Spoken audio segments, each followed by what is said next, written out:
जय हिंद। कैसे हो तो हमारे क्लास 10th के सुपरस्टार्स। स्वागत है आप सबका एक बार फिर से आपके अपने YouTube चैनल अक्षय झा में।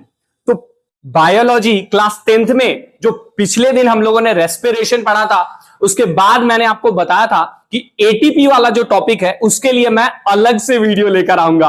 तो मैं आ चुका हूं। इस वीडियो में हम लोग एटीपी के बारे में बिल्कुल अच्छे से A to Z समझने वाले हैं। तो सबसे पहले मैं एक चीज बताना चाहूंगा, ये टॉपिक बहुत ही हिट टॉपिक है। बोर्ड एग्जाम्स में इससे जरूर से क्वेश्चंस आते हैं, तो अच्छे से समझना। मैं बिल्कुल मस्त मक्खन मलाई की तरह समझा दूंगा। और ये जो वीडियो देख के चुपके से निकल जाते हो ना, अच्छा नहीं लगता है, तो एक कमेंट नीचे जरूर डाल देना। आइए हम लोग समझते हैं। एक रिक्वेस्ट है कि सबसे पहले इससे पहले वाला वीडियो जो रेस्पिरेशन का फर्स्ट पार्ट था, वो जिन लोगों ने नहीं देखा है, प्लीज मैं डिस्क्रिप्शन बॉक्स में लिंक दे रहा हूं। 10 मिनट का हार्डली वीडियो है, उसे देख लो, आपको पूरा प्रोसेस अच्छे से समझ में आ जाएगा। आइए आज का टॉपिक शुरू करते हैं। एटीपी देखो, पिछले वाले वीडियो में मैंने क्या बताया था कि जो ग्लूकोज साइटोप्लाज्म में पायरूवेट में कन्वर्ट होता है, यानी कि C3 में कन्वर्ट होता है, उसके बाद वो चला जाता है माइटोकॉन्ड्रिया में।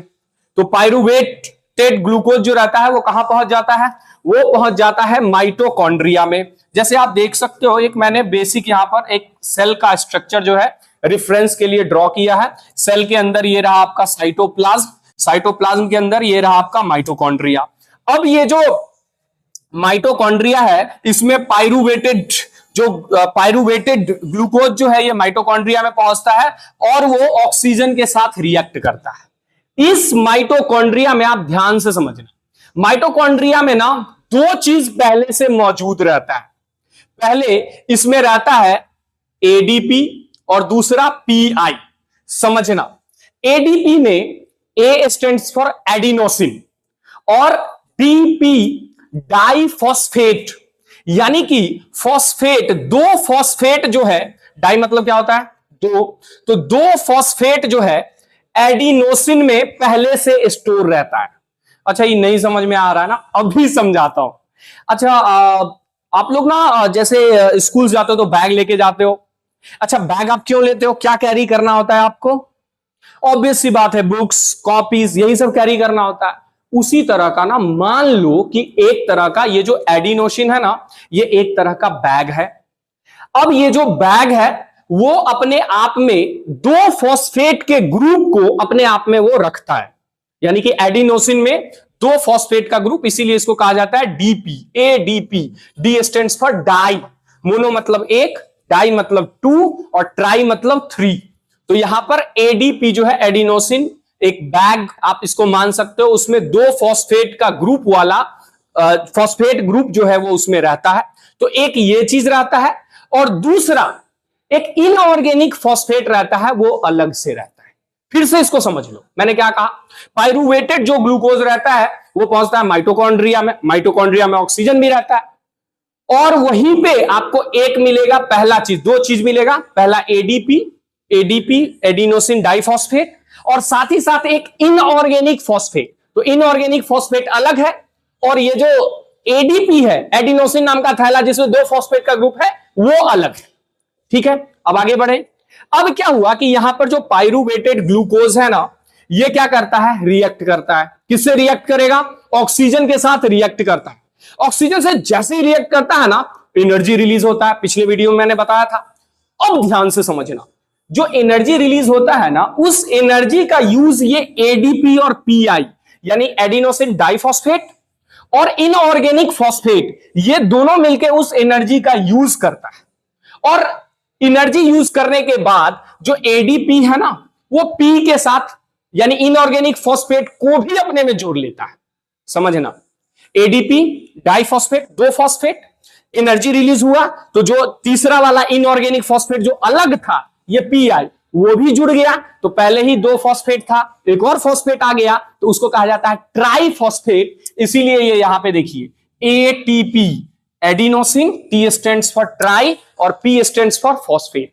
यहां पर दो फॉस्फेट, तीसरा वाला यहां पे है। जब एनर्जी रिलीज हुआ तो उसी एनर्जी का यूज कर लिया इन दोनों ने और ये जो तीसरा वाला था उसको भी एडिनोसिन वाला जो बैग था, थैला था, उसमें ये जो इनऑर्गेनिक फॉस्फेट जो अलग था वो भी अब इसी में आ गया और ये बन गया एटीपी। कम ऑन, क्या बन गया?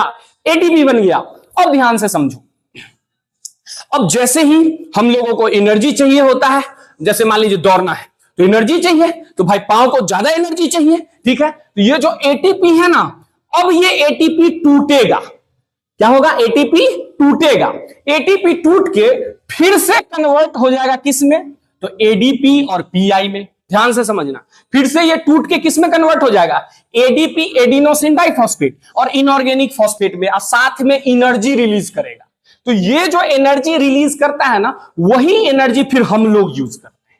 और फिर चूंकि ये टूट गया, एटीपी तो टूट गया, टूटने के बाद एनर्जी तो रिलीज हो गया, वो एनर्जी हम यूज कर लिए। ये बेचारा एडीपी, इनऑर्गेनिक फॉस्फेट के पास कुछ बचबे नहीं करता है। इसका हाल हो जाता है ना, बैटरिया देखे होंगे रेडियो में, बैटरिया रहता है तो शॉर्ट नहीं कर जाता, पावर पूरा खत्म हो जाता है, पूरा पिघल जाता है, सड़ जाता है। वैसे ही इसका पूरा पावर खत्म हो गया। फिर से क्या होता है समझिए, फिर से क्या होता है? फिर से ग्लूकोज गया कहां पर? माइटोकॉन्ड्रिया में पहुंचा, पाइरुवेटेड, फिर ऑक्सीजन के साथ रिएक्ट किया, फिर एनर्जी रिलीज करेगा। तो जो ब्रेक डाउन होकर के दो पार्ट में बटा था, जैसे ही रेस्पिरेशन का प्रोसेस होगा, ऑक्सीजन से रिएक्ट करके जैसे ही एनर्जी रिलीज करेगा, ये फिर से कंबाइंड हो जाएगा एडीपी और पीआई, अब फिर ही बना लेगा एटीपी। फिर जैसे ही बॉडी को एनर्जी चाहिए, ये एटीपी से सूरा टूट जाता है, और टूट करके फिर बना देता है फिर से एडीपी और फॉस्फेट, इनऑर्गेनिक फॉस्फेट। और यही प्रोसेस, यही साइकिल चलते रहता है। यानी हमको जब जब एनर्जी चाहिए तो एटीपी टूटता है, और एटीपी जब भी टूटता है ना, तो if I am not wrong, एक बार आप लोग क्रॉस चेक कर लेना, 30.5 किलो जूल पर मोल इतना एनर्जी वो रिलीज करता है, ठीक है। और जिस तरह से आप लोगों ने देखा होगा कि जैसे कोई सेल होता है ना, तो सेल क्या करता है? सेल अलग अलग तरह का एनर्जी देता है, मैकेनिकल एनर्जी देता है, लाइट एनर्जी देता है, इलेक्ट्रिकल एनर्जी देता है। बिल्कुल उसी तरीके से ये जो एटीपी है ना, हर तरह का काम करने के लिए हमारे सेल को, हमारे बॉडी को एनर्जी देता है। जैसे एग्जाम्पल समझते हैं, जैसे मान लीजिए मैसेज भेजना है, तो हमारा जो नर्व सिस्टम है तो उसको भी ये एनर्जी देता है ताकि मैसेज जो है वो माइंड तक पहुंच पाए। हमको दौड़ना है तो दौड़ने के लिए भी एनर्जी देता है। यानी कि जैसे सेल अलग अलग तरह का एनर्जी रिलीज करता है, उसी तरीके से एटीपी हमारे बॉडी को जो भी फंक्शंस करना होता है ना, उसके लिए एनर्जी रिलीज करता है। आई होप आपको ये एडीपी और ये जो पीआई और एनर्जी करेंसी जो इसको कहते हैं, क्यों कहते हैं, ये आपको समझ में आ गया होगा। मैं आपको एक ट्रिक बताऊं, मैं आपको एक ट्रिक बताता हूं। आप ना एटीपी है, इसको मान लो ये एटीएम के तरह है।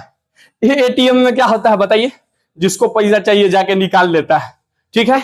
एक बार एटीएम जब खाली हो जाता है तो फिर कोई जाता है अफसर, जाके वहां पैसा लगा दिया एटीएम में, तो फिर क्या हुआ? फिर चार्ज हो गया, फिर आदमी गया पैसा निकाला, फिर वो खाली हो गया, फिर आया ऑफिसर, फिर उसमें क्या किया? पैसा डाल दिया, फिर आदमी आया वहां से पैसा निकाल दिया। वही हाल है एटीपी का। एटीपी जो है ना टूटता है एडीपी और पीआई में।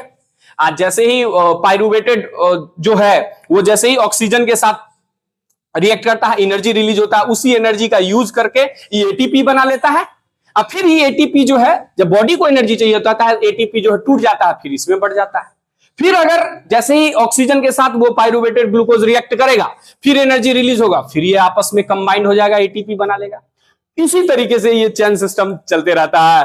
तो क्लास 10th के हमारे धुरंधरों, आई होप आपको ये बहुत अच्छे से समझ में आ गया होगा। नीचे एक कमेंट जरूर से डाल देना, और वीडियो अगर अच्छा लगा होगा तो आप इसे शेयर करना। मिलते हैं हम लोग बहुत जल्द, और अगर आपको कोई और भी टॉपिक पे वीडियो चाहिए तो आप हमें नीचे कमेंट कर सकते हो। मिलते हैं अगले वीडियो में। जय हिंद।